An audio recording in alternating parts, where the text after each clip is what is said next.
Thank you so much for joining us on Straight Outta Savannah. I am so excited. My guest, Melissa Harry, is here all the way from Hawaii, and I am super, super, super excited. So she's going to tell you a little bit about who she is, what it is that she does, and how she can help you. So, Melissa, take it away. Aloha, everybody. Tammy, thank you for having me on the show. More importantly, thank you for all of your patience with me. Immensely appreciated. So, I'm Melissa Harry. I'm a holistic practitioner. I've had my gifts since childhood, and I've now come into full ownership of my gifts instead of working against them because that does not work. Yes, that's exciting because once you finally get there, and I can say this from a child having those type of gifts as well. When I was a little tiny girl, I always say when I was a little girl, my husband says, "You're still a little girl." But when I was a young girl, same thing. They had healing and all these things and all the stuff, and I was like, no, I shut it down. Like, I don't know, probably I asked for that I see dead people gift to stop when I was a child because it scared the mess out of me. I mean, who do you even talk to about that kind of stuff? Yeah. So share some of those experiences because I know that you've had some. It's funny that you went there because I have felt a very kindred spirit with you from the moment you popped up on my Facebook page. I don't even know how you ended up on my page, but I've just rolled with it. Um, so for me, I grew up with a great grandmother that was named Mai. And it was funny because I always thought it was because she had a glass eye from a farming accident, but it was actually because she had the gift of sight. And so all the people on Cape Cod, Howard, Hyannis, they would never come to the front door. They would never speak to her in the streets. But oh, they'd love to be at the back door waiting for whatever goodie she had, a reading, herbs, you name it. So for me, that was the normalcy. I wasn't afraid of the dead people. I never asked them to leave me alone. I would go hang out with them in the cemetery. If I was late for dinner, we knew I was in the cemetery because I was having a conversation. I went the other way. I went, hey, I want to know how to make a recipe of French perfume from the 17th century. What y'all spirits got on it? Okay. I went That's that so way. So I cool. didn't run from it. That's the So route I went. Yeah, and for me, I had to embrace it because I had been parentified by age 6. My mother's very, very gifted healer. She was a nurse. She studied Western and Eastern medicine, but she also was a shaman healer in our culture. So I'm seventh generation. My mother was very powerful. However, she was schizophrenic, which goes with the power of people with great spirits. yes. So for me, I couldn't run from those gifts because I had to understand all the demons and people that were talking to my mother and how they were going to impact my life and be able to jump in there and figure out what was real, what wasn't. So I got very good at developing my gifts. I was going to And say you had to be right on it. like you just don't know. It got to the point where when my grandparents left the East Coast after our family factory closed down, they went out to California to start a new one through the prison system. And my mother and I were still on the East Coast, as was my grandmother's brother. So if my mother would go on what I like to call her walkabouts, her free spirit that doesn't like Western medicine, that wants to go off of her lithium and just kind of take a little mini vacation. Yeah. Sometimes I would know she'd come back. Sometimes she'd be gone too long. The only person I would let know she's been gone a while is my grandmother. She would call her brother on the Cape and he'd come and get me. We'd roll down the window of the family station wagon like I was a bloodhound, and I'd look and I'd wait for the wind in the trees to tell me which direction. And that man would drive whatever direction I said. We went from Massachusetts all the way to New York. Found my mother in Times Square. I was a 6-year-old girl. So talking to those spirits, being able to speak schizophrenic, being able to know that in a psychotic state, the way a tree or a sign is going to look to my mother and know that she'll either go towards it or away from it, and Hmm. just getting in there. But more importantly, knowing that I could just sit still and close my eyes and ask everyone to help me censor in Hmm. which direction. I was all over it. I've never failed finding her as a child or even as an adult, knowing when she's in trouble. That's awesome. Is your mother still with you? Yes, she's still with me. I'm still having a mighty battle of taking care of her in that I love God, and I've nicknamed myself Jobette because I got jokes, he's got jokes. And Job is one of my favorite passages in the Bible because you talk about true understanding of faith of a mustard seed spirit and ignoring your friends that are telling you, yo, this ain't working, it's time to walk away. Um, I definitely am right there with Job. I'm not looking for the payday, but I'm right there. However, my Jobette tone is, yo, I'll follow you. I'll be submissive, but put some tools in my toolbox beyond my prayers and my hope. So I'm still fighting the battle for my mother. She just turned 83 in April. She had been being abused by a co-resident in the facility where she lives. My TRO was denied, which I feel a certain way about that because I'm a former social worker. So Right. knowing that I've saved people, that I cut my teeth on domestic violence in the Philippines at Clark Air Base, where we had the highest rate of domestic violence out of the entire Pacific Fleet. Wow. Yes, because domestic violence goes against supporting the mission. Those dependent spouses, they're not there for the Air Force or whatever military branch. They're there for that active duty personnel to keep him happy so he can stay on mission. So they don't care what's going on at home because they need him to do whatever it is. But I didn't knowing know that that about that. right, All of my husbands were military, first and right, this one. So I okay, know, yeah. I had my baby's military, so I know, and I've seen like them. Yeah. Right. You're Mm. going to get kicked out of the military quicker for being overweight and unable to perform your duties for them than any lifestyle issues you have, which should matter. But They for used to me, Article that was a 15 hard them, but blow. that was they used to Article 15 them, but that was and that would hurt, especially Yes. when you have Yes. a whole bunch of kids and you enlisted and you don't make no money. Yeah, no, trust me. Trust me. Because my ex came in out of basics and we were eager for that one stripe. Never mind. Oh, we got two now. Going up the food chain in pay I while being understand. stuck overseas. Mhm. You So almost it's tough said, as okay. dependents. I remember when they were getting ready to when they were getting on alert to go to, I think it was Iran, I think it was Iran or Iraq, or I'm not even sure which one it was, but it was the Desert Storm. And so they put my ex on alert to go. And so they made us take classes on how to write checks and all this stuff. And I was like, shit, he need to take the damn classes. I know how to write. But we did. We had to go take a class on how to write checks and how to pay bills and all this stuff, because they were on alert to go. Yeah, Yeah, so I yeah, remember how that stuff was. yeah. No, and I kind of like that the Family Support Center did take the time to look at that, especially when you have so many active duty personnel marrying foreigners or whatever. And, it was kind of a good thing.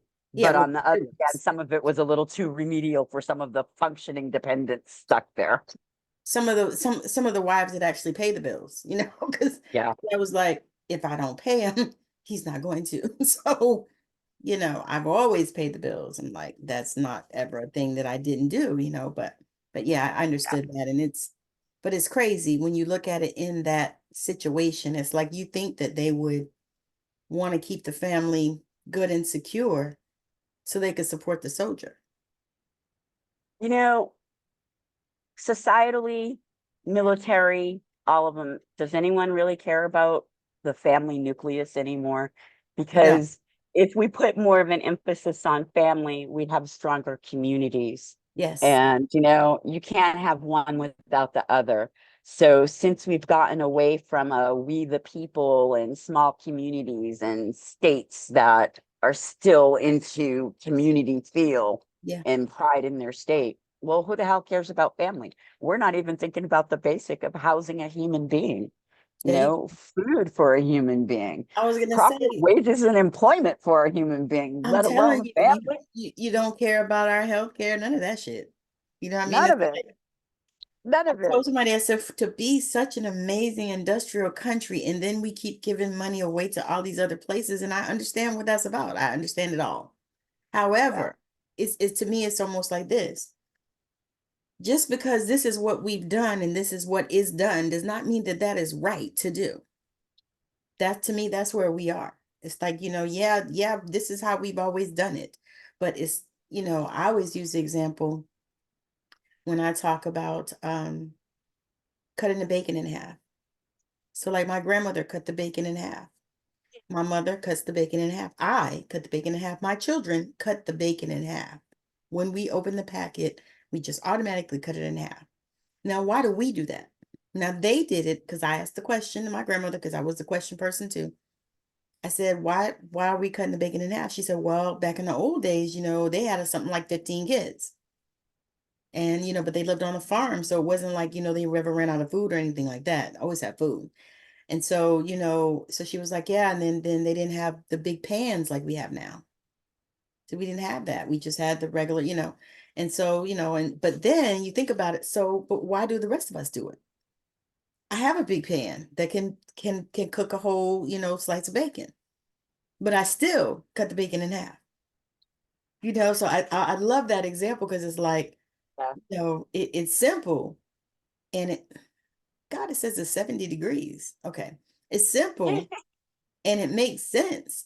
But then it's like, but why? You know what I mean? But why? Why do we still do this? And to me, Right. it's so many things in life just that way. No, This I we've agree. always done, right? We've always done this. We've always gone to church. We've always done this. We've always. But now we are in the time of change. And right now too, because what are we upon? We are The upon the age of Lions Aquarius? Gate.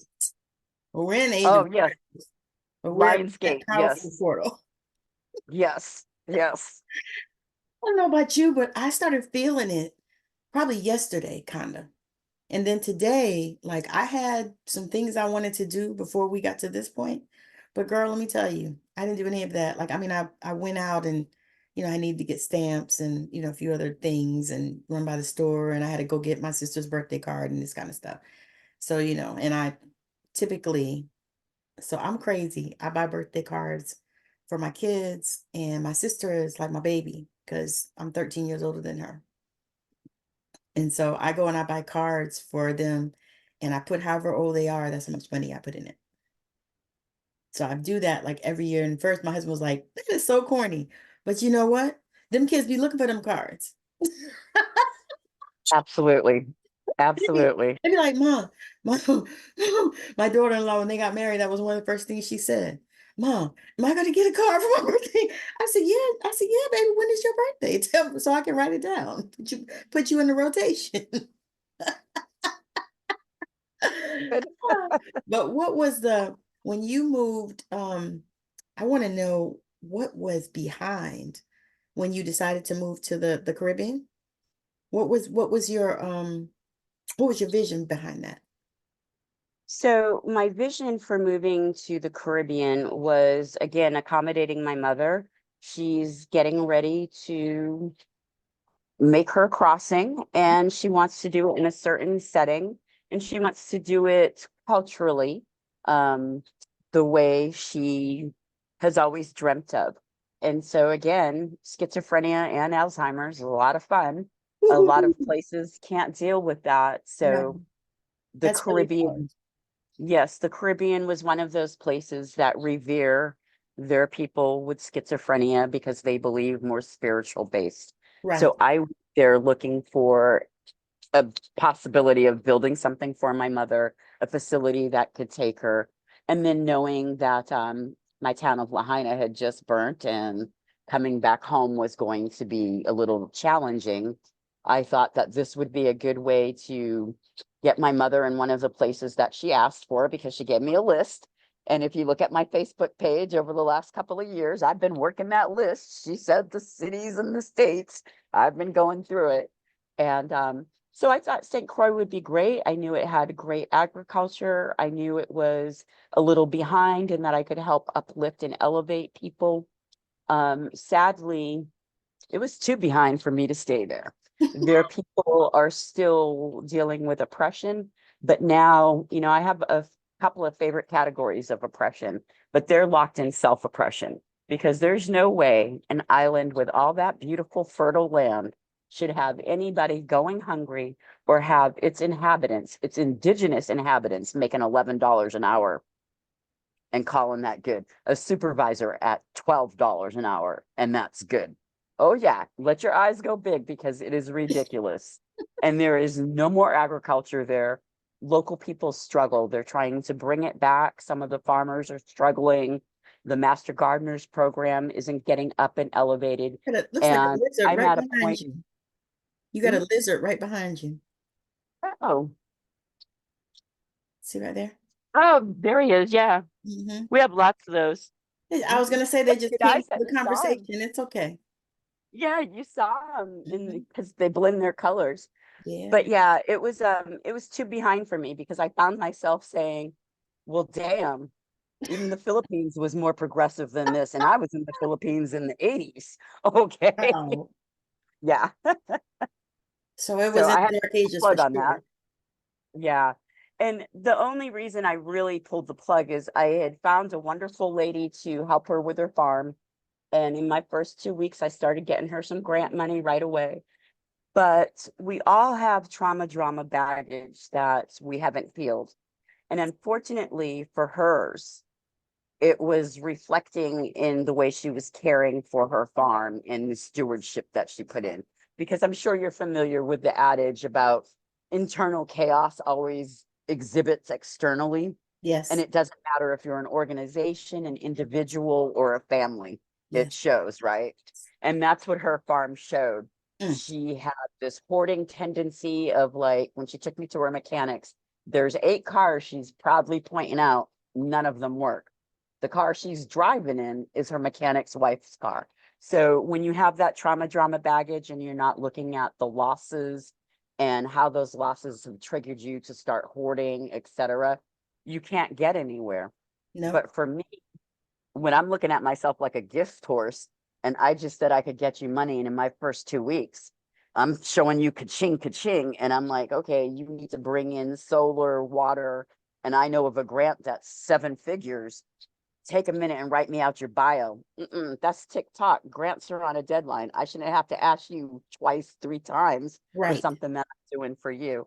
And so I let her know that, volunteering, doing this free, that I wasn't going to break into her emotional baggage as a holistic practitioner, because then I'm doubling down. And then reciprocally, I need some kind of energetic exchange for that. But Absolutely. yeah, the dysfunction was at the point where she's still trying to rent it out as a farm Airbnb. We've now lost septic, so there's no bathroom, there's no water, and she actually still had a guest come. So that's when I was like, okay, I've been to the dysfunctional rodeo before. I got a belt, a silver platter, a couple of trophies. I'm out. I'm done. Yep. I love it. And I I love it. No, I started singing the little song that goes with that mentality. These boots are made for walking. And I just got the And fuck that's about. just what I'll do. Yep. Yep. Oh, what right? So, yep. Yep. And I'd like to say that was the first time I energetically get myself into these barter situations with someone that seems like they're functional and just didn't have someone with tools to help them. But sadly, it's not, which is one of the reasons why I decided to step up and own my background as a holistic practitioner and start charging people, have those contracts.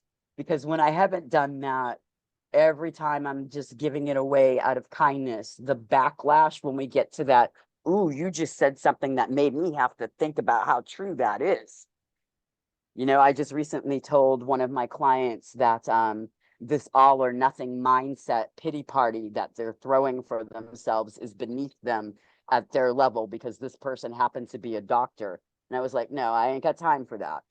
I'm Right. here to do this, this, that for you. You need to accept that gift without what you're giving me back. And so that's where I'm at because I've always seen it, even with my great grandmother.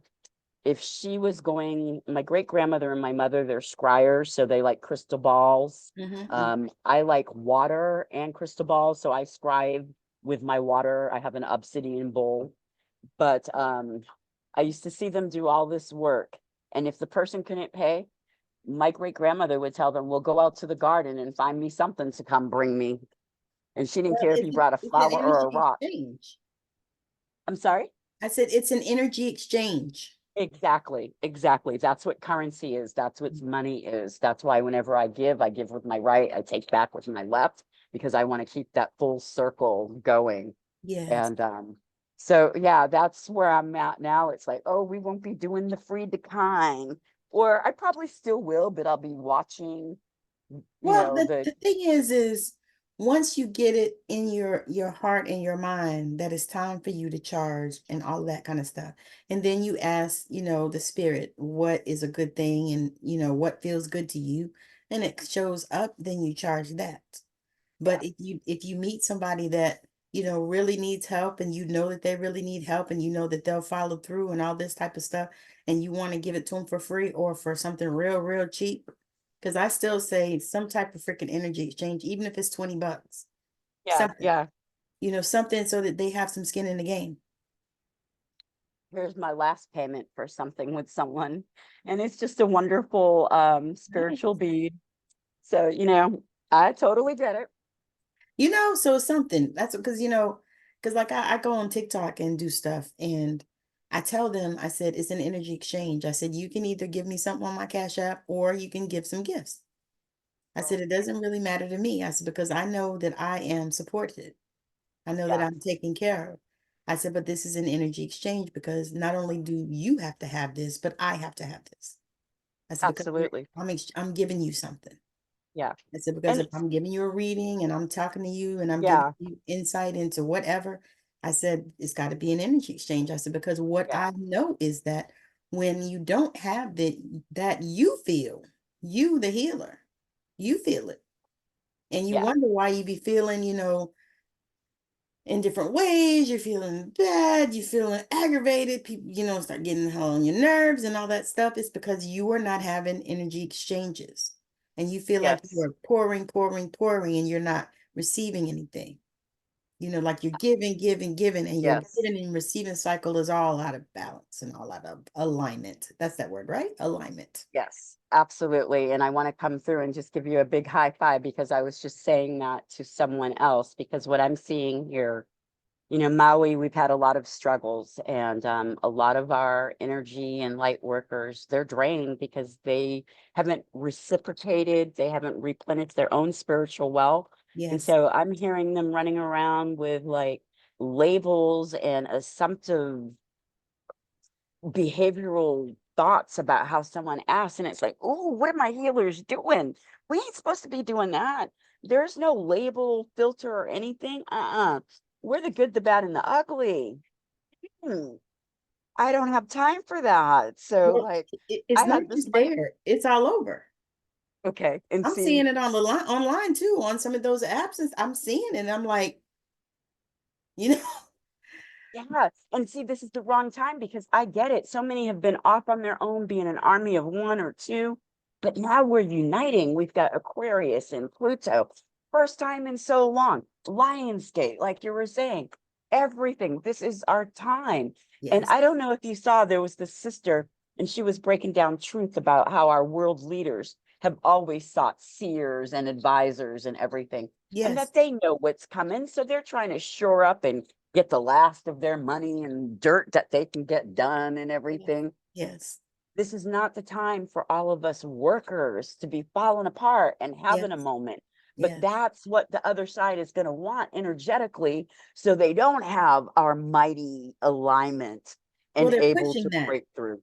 Yeah. that agenda, and and I'm telling people, I said, this is not the time to be separate. This is not the time to be running around here talking about, you know, the white women and the black women and the Latinas and the whoever else is and all the people all over the planet. It's not the time for that shit. It's time to come the hell together and let's do this thing because we know what this could look like if we don't. You know, Yep. and it's and I be telling them all the time. I tell my lighter skinned sisters, I be like, listen, this is not the time. This is time for us to come together and collaborate and start trying to get this stuff out into the world so that we can help to heal this damn shit. I said, because this is a shit show that we're in. This is No, a chaotic place, Absolutely. And I you don't know? watch the news anymore. Okay. So like my grandfather had issues with me when I was like in fourth grade. He was like, Melissa, you can't watch the news anymore. Because Russia had me just like, what are they doing, etc. And I would take it so personally because it is feeling like my mission to heal everything, right? Yes. So watch the news to this day. I know how they oversensitize everything. But as everyone's talking about the upcoming election and everything, which I'm trying not to pay attention to because I don't even know if I'm going to be a It's so civic hard. person. Do I get right mouth? I mean, who do I want for my president? But here's what I do know, and I don't need to be paying attention. Trump will bring us into civil war, foreign wars, everything all at once. And like I was mentioning, sister was talking about world leaders and everything. The last time we had the same planetary alignment, we had the American Civil Revolution going on, and we also had another war going on. And so, it's just, we've got to remember what matters. Yeah. We've got to get back to individuals wanting to connect and interact with other human beings in real time and Yeah. not all of this online presence. If I see one more family on vacation here in Maui sitting at a table, but they're all on separate devices and no one's uttering words to each other, I think I might have to just go to the beach and do some primal screaming. I mean, because it's just ridiculous. It is though. Ridiculous. It really Don't is. bring your family here if you're not connecting. So I think we just need to remember how to be individuals, family members, then communities, and build from there. And I think my last thing on that, especially families, okay, I get it. I could be the poster child of dysfunction. I am the only child that got to stay with my mother. It was not a piece of cake. My mother literally would set my bed on fire. I'd wake up to a burning bed. Okay. So it was not a delight. Okay. My That I great was gonna say that does not smell. sound fun. No, no, no. My great sense of smell is probably from these early things. But here's the thing. I knew that wasn't my mother. I knew that it was her mental illness. I knew she didn't ask for it. I didn't label her as toxic and think it gave me a free touch to walk away. I realized that for every psychotic episode, she was well enough to have her doctor help me process it and understand it so she could lessen my damage, that she made herself available for any of those hard questions, and that I participated in her counseling sessions. Not because I needed it, but I need to understand a woman who has a different way of interacting based on her mental health issues. That's So awesome. many family members today run around with, oh, that person's toxic because they're bipolar, this, that, or the other. Meaning they're toxic because they have a mental health issue. You can't understand their over emotive way of communicating. You don't want to participate in family counseling and do anything to heal your family unit. So it's just the label of toxic and you get to walk it. And that's what happens Well, so many times. I was gonna say this is that culture. Think about it. We're in the throwaway culture. You know, we throw away our old people. Yep, We throw away yep, our mentally ill. yep. Throw away anything that's different. You know, autistic and ADD and all these things that I know that I have, but I've not ever been diagnosed. But I'm sure of it. Like as sure as I know my name. I know that these are a part of me that I've been. But I mean, they've been a part of me for over 50 years, so why should I bother with it now? You know what I mean? I'm like, I learned to navigate a lot of things, even though I have thought about it. Sometimes I was like, maybe I should go get me some Adderall or something. might help me to focus. Herbs and plants that we can talk. Yes, I was gonna say, because I'm like, no, I'm not doing all that. I was like, I didn't even allow them to diagnose my daughter because they kept trying, like she was little, oh, the teachers. I said, well, here's the thing. I said, when you get your medical degree and shit like that, then you could come and talk to me about this. But since you don't have that, then we're Right. not having this discussion. I said, and we teach our children to say no to drugs. So what would I be Absolutely. like trying to give them one? And and at that time too, though, that thing was new. You think about this is before Columbine and all this stuff because that's what those Mhm. kids were on, right? So I was before all that. I told him, I said, I don't believe that thing has been tested enough to see what the long-term effects are on these children. I said, you trying to give children drugs at 7 and 8 and 9 years old. I said, their bodies are not even developed yet. I said, and you want to Right. give them stuff that you don't know what it's going to do. So I decided that, my child was not going to be a guinea pig or a fucking statistic just because Yeah. she's young, young Black girl. No, I we're get not it. doing that. I So, get it. so My so son I is think about when in you said college the from labels and stuff, addictive. huh? My son's doing drinking cards and you work the kitchen, okay? So I'm right there with you. Yeah, no, we're not doing that. It's like, no, I'm not doing, and the thing is, we were talking about labels and that brought this stuff back to me. I thought, because I was talking to, I think my daughter-in-law, and I was like, everything is a label now. Everything is a label. I said, back in the old days, I said, we always had people that were probably autistic, we had them. Yeah. We had crazy Aunt Sue. You knew she was just crazy. Everybody Yeah. knew. That's just, that was her. Crazy Uncle Joe, we knew that that's what they were, and you just dealt with them accordingly and stuff. You knew you couldn't come at Uncle Joe, with no craziness, Right, right. stuff like that. And it's like we knew these things. I remember kids in school that they probably definitely were, something was going on with them.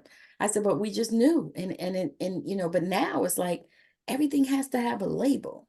Oh, you're this, you're that. Like my doctor came to me talking about, oh, you're pre-diabetic. I said, no, I'm not. No, I'm not. I think I said that thing to her 3 or 4 times. Yeah. He said it back to me, and I just looked at her. I said, no, I'm not. I said, that's a label that you guys put. I said, and the other thing is, I've been around because I'm probably, you know, almost twice her age. But I said, I've been around before you. I said, and I remember when they changed those numbers to make everybody pre-diabetic and make everybody hypertensive and stuff. I said, because I remember when the numbers used to be. Said I've been doing this, I've been in this field, I said I've been in the medical field probably longer than you've been alive. This is what I said to this girl because she was a young doctor. And I told her, I said, so I know. I said, so no, I'm not taking on anybody's label. I don't care what you say. No, and I love that you fought for yourself and had that great advocacy because the labels are ridiculous. The other thing that's going on is I'm seeing friends interacting, and it's like the same thing, the labeling or the putting words in your mouth. You're feeling frustrated. I didn't say I was feeling that, but That's please do it. tell me more. And it's like for me, what I always trip over is if I don't say anything to you about your behaviorisms, how you interact with me, what gives you the right to sit there and label me? Like if I'm too emotive for you in a moment, why does that have to be a label? But I just watch you have a meltdown because somebody took your parking space and you just turned into an angry driver ready to run them off the road. But See, oh wait, I was too emotive in a moment. that's why I don't do a lot of people. I tell people all the time, I'm like, my circle is so freaking small. Like I went out with a friend last night and we actually met at a job, and then we just became fast friends. We were, just sweet. And I was getting ready to go skating, and she called me, and I said, I'm getting ready to go to skate me. She said, where you going? And I told her. She said, well, I'll come. I said, okay.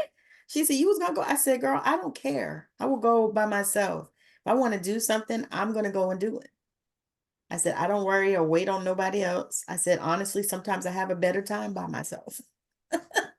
Story. But seriously, I was like, no, circle is so small. I'm like, no, I don't want any of that. like, no, I try to be with people that, love me and people I love. Absolutely. I Yeah. tell people, I'm like, most of my friends I met online, girl. It's like some of them never in person. I'm meeting people now because people are coming through. Like, girl, I'm gonna be in Seattle. I'll be like, oh, girl, let me know. But seriously, I'm like, you have to keep them circles small because people be just insane and crazy. I didn't know you were in Seattle. I wish I had known that when I was there last year, or was it the year before? Yep, and I was here then too. Yeah, yeah, I yeah. love And you know what? Seattle broke my heart because I had lived there 12 years. That's where I ended my social work career Okay, after being told I was too altruistic to be in the field. Bus service really? alternatives for Washington, at-risk youth program over at Kent, Washington. Okay. Um, but what broke my heart, because I did time with the tenants union and helped get laws passed, was when I was over at Pike's Place Market and Mm-hmm. saw what goes on at that Target and that luxury high rise with the little doorman, but you got to step over bodies doing fentanyl and bodily fluids and getting locked down in Target. I was like, oh yeah. It's like mom can't come here for her last days. This ain't the energy she wants to go out on. It's too much. Like we live in Everett, so it's too much, and it's all kinds of that problem is, Yeah, but we bought some land, so I'm just getting everything together so we can get our house. We're gonna put a manufactured yeah. home because our And plan is just to, my husband is retiring. I have already semi-retired. I have already decided I don't care. They keep telling me, you got so many years. I said, no, I don't. No, I don't. I said, yeah, I can't continue to do this. So I already no, knew. I was like, no, I get it. yeah, I get it. you Because sure do. I can't live in the city. I've done time at Harborview. It was like, oh nope, don't want this part of social work there. We had a little farm in Ording because I need my farmland. So I had my little 2.5 acres, could sit in the hot tub and feel like you could throw a bottle of Mount Rainier and it just bounce it back and forth. Drink my wine, it was good. Play with my plants, it was good. That's why I left social work. Plants don't try to stab you, cuss you out, spit at you. You ain't got to have a boss tell you you care too much about these Look, people. allegations on you for doing your job. Yeah, all that. That's what I tell people. I The say, whistleblower thing. I've I'm done it telling all. you, I'm telling you, I think I worked 5 days last month because I work on call now. And to be honest, I'm like slowly uncalling myself out the freaking door.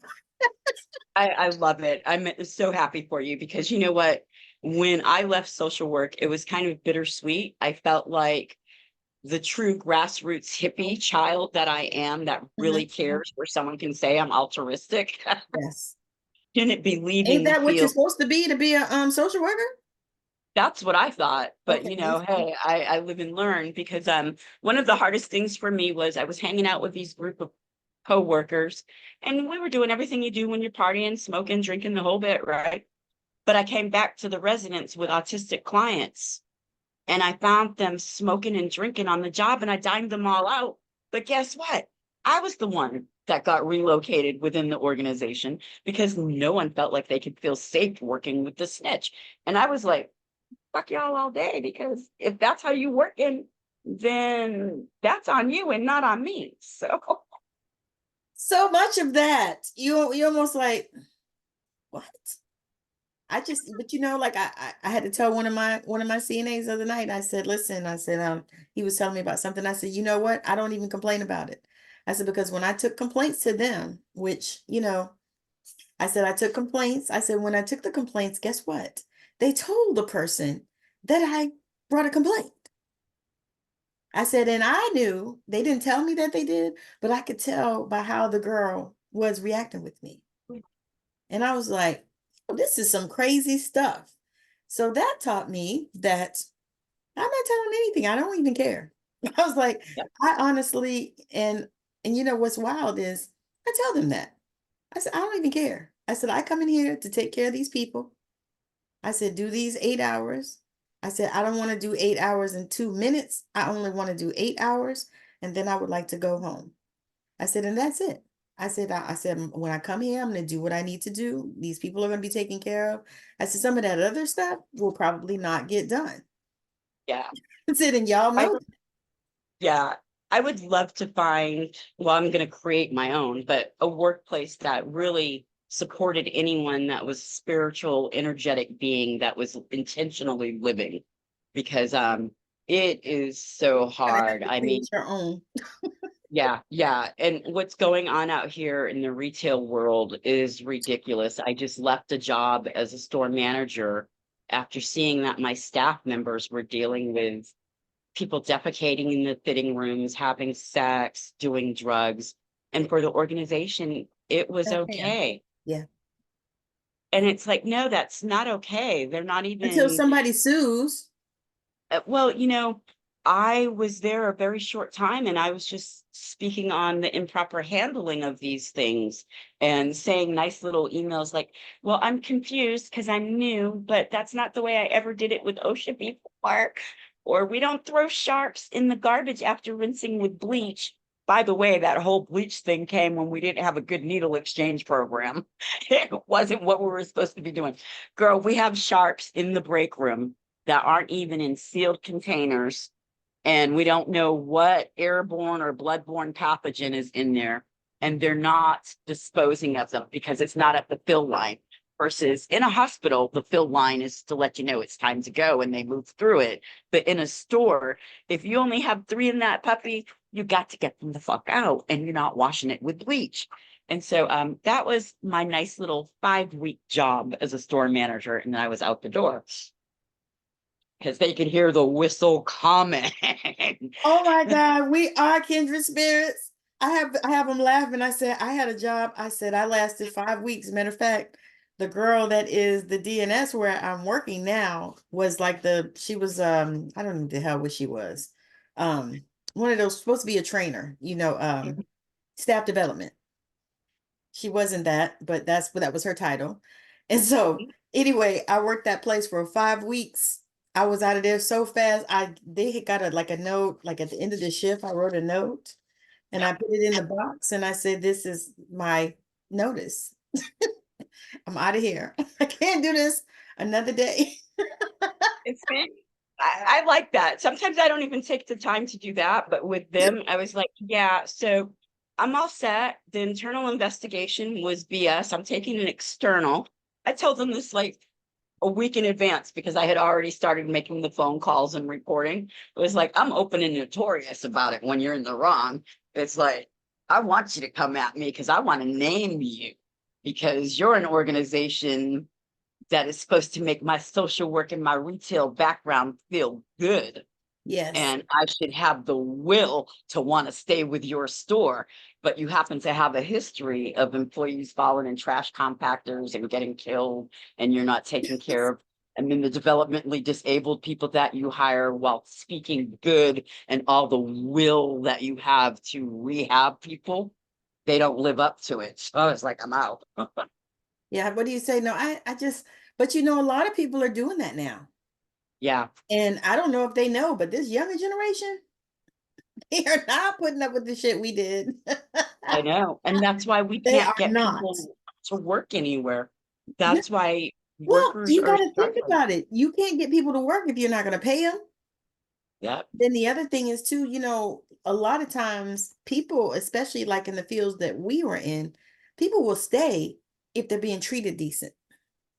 They'll stay. The job might be shitty, but they'll stay if they're being treated decent and kindly, and every now and again, throw a pizza party at them or give them some chicken or whatever. Like one place I worked, I hated it, but I do appreciate the way that they did. Like if we worked short, which we were always, pretty much, but we worked short, they would send us food, Nice. pizza, or Subway or whatever, chicken sometimes, sometimes Asian food, because of course there's a lot of them. And so, but they would do that. And I appreciated that. I thought that was amazing because at least it made people feel like somebody gave a shit about. And Yeah, it really is a thing. It's like if you make people feel like what Maya Angelou said, people will forget what you did, but they won't forget how you made them feel. absolutely. And that's the A- truth. And it's funny because with this last job, I was quoting Maya Angelou: when someone tells you about themselves, believe them the first time, because they have this production goal, 100, one rack per person, 100 pieces on a rack per hour. while these employees are working without heat, I'm sorry, AC, like stifling heat. I threw up just doing 45 minutes in the facility where they were working. So I'm telling them, well, my grandfather owned a shoe factory and he's the first man of color to own one in the whole world. And that he also made it a co-op with his employees. So I'm telling you that I come from a different caliber. I understand factory, but we take care of our people. And What you the can hell do did you think that. I was going to do when I saw those circumstances? I was gonna say, and you can do that. Yeah. It can be done, but people just, I really feel that we're in a time where people are getting back to that, where I believe we're gonna see more mom and pop shops, more people coming together. I just feel that, and I've been feeling it for a while, and so I'm looking for it. You know what I mean? Like my eyes are open. All right, we're gonna land this plane because we've been on this thing for I don't know how long, but I'm so grateful for you showing up for me and just coming and sharing your magic and your light. And I just really appreciate that. I do have a question though that I ask all my guests. If there was one thing in the world that you wanted to change, what would that be? Shit, that's tough because that's a trifecta question for me. I'm always about my threes. It's a spiritual thing. Mm-hmm.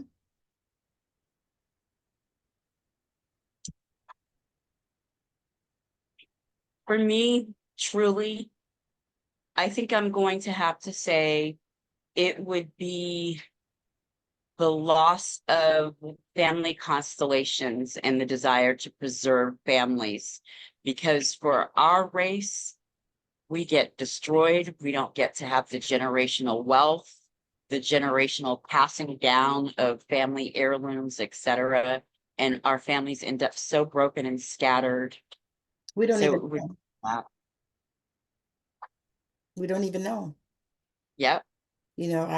I'm actually going to Salt Lake City, and one of the places I want to stop is to the genealogical place because I want to go and see if I can find me some ancestors because you never know, and I hold out a little, a little hope, because at first I was like, but when the young lady that told me about it, she said, yeah, she said, because I said, you think they would have some stuff for my lineage? And she looked at me, she said, yeah. She said, because they have stuff back to like the 1600s.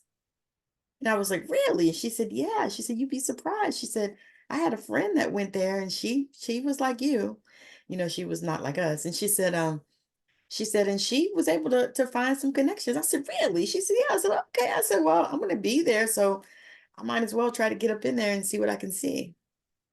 Well, I wish you all the best. And next time you'll have to check out my root work that I did last year Oh because yeah. I found relatives in addition to doing the root work and going to ley line places. St. Croix was one of those. So Yeah. the Day of the Dead, I was at a plantation my ancestors were at. That So, is so interesting.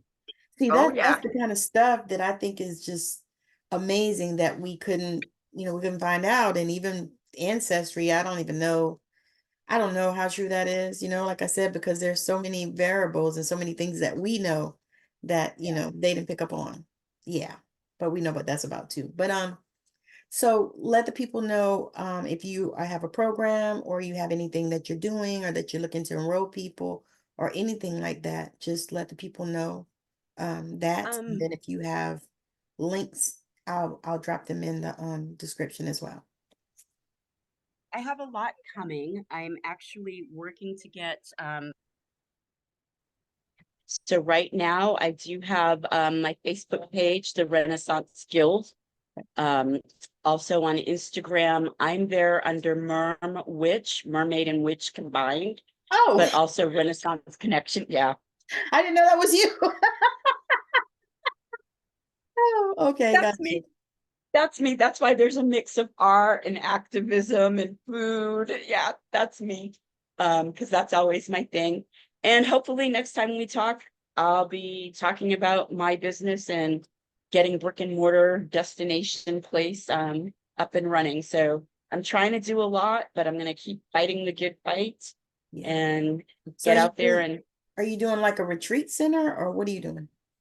so I guess in a way, for the tourism end of it here, it would be a retreat center. But the goal of my business has always been a holistic home and garden store. So Oh, everything by great, made by artists, gifts, everything. that- However, one difference. If you want to learn to paint, you want to do floral arrangements, you want to do pottery, come on down because we do that and it's a bring your own bottle type environment, have some fun, great talented artists. So for here, the retreat part comes, you're going to be on the island for 2 weeks. Oh, we've got a 2-week course for you. Aromatherapy, 2 weeks, that's nice. So that's Herbalism. what I'm looking for. That, That's what I'm working for. oh my God, I can see that. That is going to be amazing. I'm so excited. And it's for us. The primary, I mean, it's for everybody, but the primary people that I created this for was for all of us social workers, light workers, energy workers, first responders, because Nurses. we carry a heavy load and we always have that balance of healers and artists, but we don't ever have that outlet. My outlet was a menage a trois with Ben and Jerry's and I'm still waiting for Russia to give me a refund on all the damn Stolies and martinis I would need to have at the end of my day over some silly mission statement not being able to be as real as our deed. So we need healthier outlets. So that's who I'm thinking of it for. Yeah. This is actually a program my mother had created many years ago. Mhm. So I'm still keeping the family business going in a way. I understand it. I understand it. I understand it. Because I say that all the time. I say, I had a talk with my mom and I said, I feel like I am, you know, adding to her legacy, my grandmother. I said, I feel like I am that person. And I've known that I was that person. But I battled it, for decades. Now it's like, okay, I'm that person and I'm supposed to be here. This is where I'm supposed to be and this is what I'm supposed to be doing. So I am so excited and I appreciate you sharing time with me and energy and being energetically here together because that is what it's all about. And I absolutely enjoy, the conversation that we had. I hope that all of you have enjoyed this conversation. It's been amazing. The peace that I can see on Melissa, because I've seen her in other times where she didn't look as peaceful, but the peace that's on her today it makes me feel so freaking good. It's like, oh my God, because I often can feel when people are rattled and out of alignment and stuff like that. I didn't realize that I had that gift until I did. And then when I did, it was like, okay, what do I do with this? What do I do with this? Where do I take this? Where do I go with it? But I'm trusting and I'm at a place now where I just know that God is lining it all up, showing me, bringing me downloads, bringing me, people that I need in my life, all of those things, and everything is just doing what it's supposed to do. So I'm just so excited about your center because I can feel the energy in it, and we need it so bad, and especially for people of color because we need this. It's almost like one of those things that you don't even know how bad you need it until you get it. It's like if you never had a massage and then you go get a fabulous, wonderful, amazing massage. You didn't even know you needed that in your life, and then you got it, and now we're here. So I'm super excited for you, and if there's anything I can do to help you when you get ready to, start to market and open and all that stuff, make sure you come back on the show. We'll talk about it some more. Hopefully we can push it out there and get it out there because that is my goal. I think, Demi, it should be a remote show from here in Maui. I think you I can should do come on that. down. I'm good with it. Matter of fact, I was just talking to my husband. I said, I was invited to this thing to speak in Paris. I said, but you know what? I'm not going to do that right now. I said, because even though I already looked at the flights to see, and I was like, it's really not, it's really pretty reasonable. But we have, this trip, and then we have where we're going to Alaska on a cruise. And so it's like, I don't want to do that right now. We've got wedding next year, so it's like, okay. But I'm just so grateful just for the opportunity just to be here. Thank you, Tammy. Yeah. This has been Because so you know, great, we've and been I'm trying to very put this grateful for together you. for months. Like I this. know. I know. Thank you so much for your patience because I mean, I was doing the thing out there. I thought I was building the farm. I was doing those little videos and talking about the water and everything. And so I thought we were going to have a great podcast and I was going to uplift this sister and help build the farm. But we got to finish doing some healing first. So I I'm was gonna glad you say waited. it wasn't for that. Yeah. Because even when you reached out to me, I said, it's okay. I said, I said, girl, don't even worry about it. I said, when the time is ready, when the time is right, then you'll come. I said, and I'm okay. I said, whenever it is, I'm gonna still be doing it. I said, because I've been doing this show for I think 5 years now. I said, and I'll still be doing it because I enjoy it. I mean, I really do. I get energy from talking to my light worker people, and all the healers and the channelers and the psychics and the mediums and the human design people and the astrologers and the numerologists. I get You got me as all of those, the human design, everything. See what I'm saying? So I love these conversations because we just geek out on all these things. So anyway, thank y'all for joining. I appreciate everybody for watching. Wherever you're watching, thank you for subscribing, sharing, and liking, and all of the things, and letting other people know that we're here and we're doing this work, and we are here to help humanity and help the chaos be dispersed. How about that? So thank you so Beautiful. much. And thank you, Melissa, for joining. I am so grateful for you and I appreciate your time. I appreciate you and being here. Peace and blessings, everybody. Yes, yes. All right.